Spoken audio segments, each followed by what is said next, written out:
What's going on, everyone? So, Victor Wembanyama with France has been absolutely spectacular.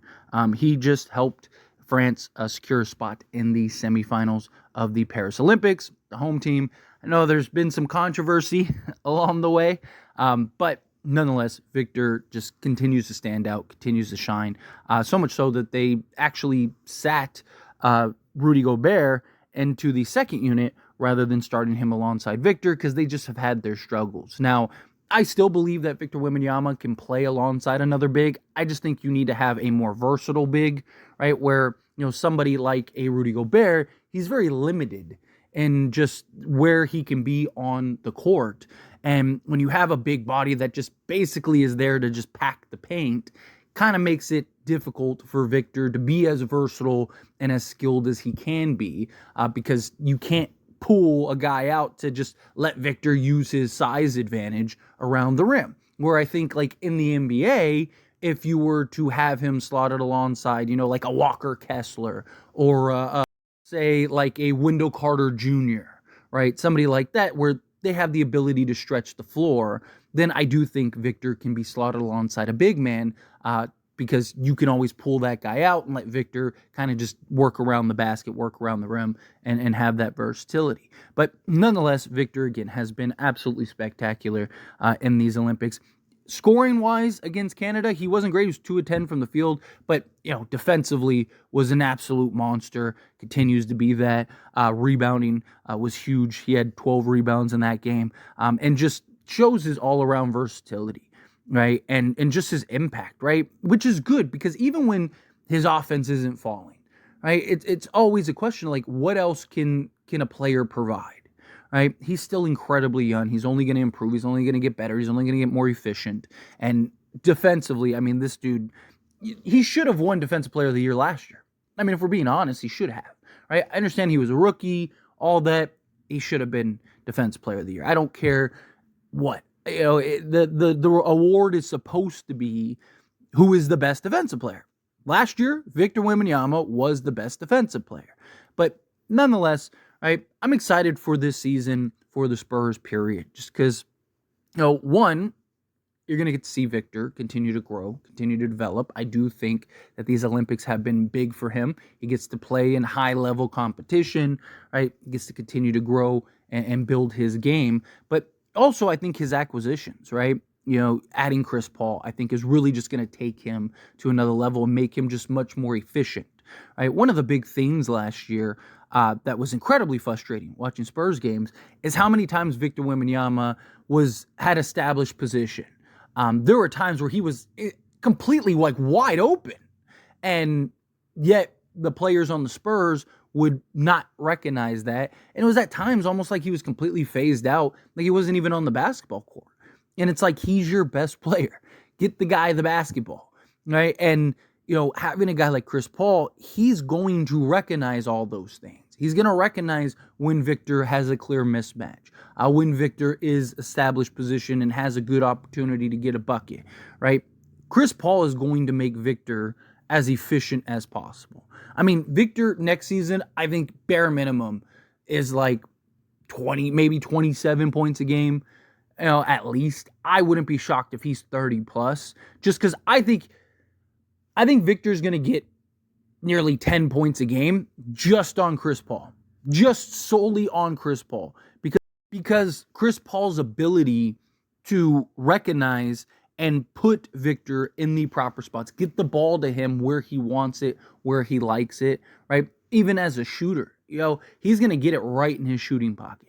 And just the way that Chris Paul's going to be able to see, survey, and break down the floor, I think Victor's going to get massive just efficiency and upgrade just by Chris Paul alone, not even counting the natural progression from year 1 to year 2. Then on the other side with Harrison Barnes, I just think, you're getting a veteran 3-and-D wing that understands and knows his role, is going to slot in, play that role beautifully for the Spurs. He's a guy that, again, is with Victor and the attention that he's going to draw and that he's going to gain. Right? And Victor's ability to kick it out and make plays out of the post recognize, Harrison Barnes out on the wing, right? I just think that's going to go a long way. And Harrison Barnes' versatility, he could play the 4, he could play the 5, or play the 3, sorry. Not the 5, but he could play the 4, he could play the 3, and just be that shooter out on the perimeter, as well as, play some defense, bring in some championship DNA. I think he's going to be huge for just the development of the young wings on this roster, just like Chris Paul is going to be huge for the development of the young guards on this roster. I think everyone is going to benefit from these two guys. I think everyone is really going to just be overall better because you have two quality vets. It's not just vets for the sake of having vets, right? You see a lot of young teams that they'll bring in a vet or two, right? And they almost never play, right? They almost never see the basketball court, right? They're just there to kind of be the mentors and kind of help guide. No, these are two vets that still have plenty in the tank, that are going to have a real impact for the Spurs, that are going to make the Spurs as a team overall better. And that's all you could ask for, right? I mean, you're not just getting guys on the roster that are just there to just take up a roster spot and help with the young guys. No, these are guys that are actually going to be starters, that are going to make the Spurs that much better, that are going to make everyone around them better from a player standpoint. And I'm excited to see kind of their overall impact. Again, Chris Paul, I think, is going to have the largest impact by a good margin. Just because I just think him being an extension of Greg Popovich and being a mentor for the young guards. We all know what he did for SGA. I mean, SGA to this day talks about how much of an impact Chris Paul had on his career and, to the level in which he is. And I mean, SGA, you can argue top 5 to 10 player in the league, right? So, I'm not saying that Chris Paul is going to be able to replicate that with an SGA or, a Devin Vassell or anything like that. But, if he can even just make them just significantly better, right? Like that could go a long way for the Spurs. But I just think, these two guys and Chris Paul, I think was the best acquisition that they could have made outside of like some superstar, right? Like Jokic or Giannis or something like that, right? But as far as like just bringing in a guy that can help you compete, help you be better, help all the players around you, and help complement your superstar, I don't think there's a better option out there, really. But, Victor, just in general, I'm obviously he's an incredible talent. I think that there was a genuine argument last year that he was a top 15 player in the league, just given both sides of the basketball and the impact on both sides of the basketball. I mean, he's just so long and lengthy, right? You see there's so much footage from just every game where guys are just trying to get to the basket, and Victor's not even necessarily like just even close, but just like having him in the vicinity is like enough of a detour to get guys like kicking it out of the paint or whatever, because he just covers so much ground. And that's one of the biggest factors as to why he's so great defensively. I think this guy's going to have 5+ defensive player of the years.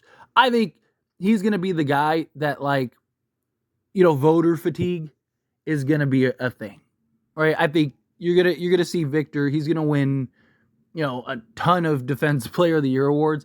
And then he just will stop winning defensive player of the year awards. And it's not because he's not still the best defensive player in the league, but it's just because people are like, all right, are we really going to give it to him the 7th year in a row? Because he just, again, his rookie season, he was arguably, in my opinion, he was the best defensive. I mean, the stats, everything back it up. I don't even think it's arguably, but, just for argument's sake, I'll say arguably the best defense player in the year in the league. And now he's going into year 2 and so forth, and just his growth and potential. And it's why I kind of am adamant about wanting to see the Spurs kind of make a significant splash sooner rather than later, right? I don't think there's really anybody on the market right now, right? There's talks about like Lauri Markkanen and stuff, but he looks like he's going to sign an extension with Utah. And even then, I don't really think he's the necessary splash. But I do think the Spurs are in a position where they can be patient, be cautious, take their time. They don't have to really rush and force the issue.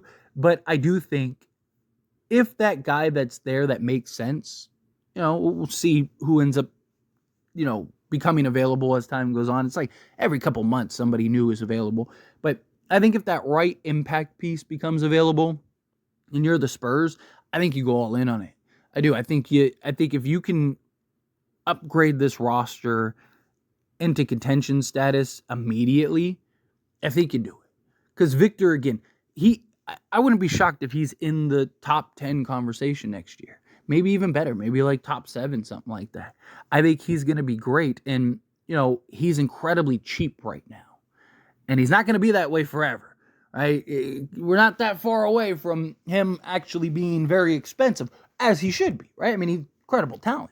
Right? He is a star, superstar. Right? So he's going to get paid as such. But I just think if the Spurs can kind of squeak out a chip or two, because Victor is so great so early, so quickly, and you can kind of get those pieces now, and let's say even if you win one before he actually gets his huge increase, like, you already got a head start. Right now at that point you're just kind of maintaining and trying to figure it out. Now, obviously, the new CBA and everything like that makes things very complicated, but the Spurs they don't have a ton of money on the books, right? Like, they're in a excellent position. They have the assets, they have the money, they have the future flexibility, they have everything. So, to me, it's like, take advantage and capitalize on it while you can, right? Use Victor and his greatness early as an opportunity to just expedite the process of this rebuild. Again, I'm not saying you make a trade or you make a move for the sake of making a trade or a move, right? You're not in a desperate state to where, like, you have to win now. But I do think if you can, you do it. I think if you can, especially if Victor continues to take those strides, right? Like, if the Spurs are in the hunt, and, I'm not saying in the hunt for playoff contention or title contention. I'm talking about playoff contention, right? Like, if they're, say, the 8th seed, right? And, you get to the trade deadline and, there's that piece that's there that makes sense. I think you go take it, right? Or if there's that huge where you're like, oh, wow, like, we could go get this guy. Let's go get him. And I think you do it. But anyway, as always, this is a discussion. Pass question on you. Let me know your thoughts and opinions down in the comments below. What do you think? How do you feel? What are your thoughts? Do you agree? Do you think that, yes, you gotta expedite this? What do you think of Victor taking strides? What do you think of his Olympic performances? Do you think France places in a medal, or do you think that they're gonna take that L? Again, however you feel, whatever your thoughts are, love to hear it. Let me know down in the comments below. That being said, if you haven't liked this video, hit that like button. Helps me a lot. So we enjoy these types of videos, and I truly appreciate it. Not subscribe to the channel, hit that subscribe button. Turn on the bell notifications. Appreciate y'all. See you in the next one.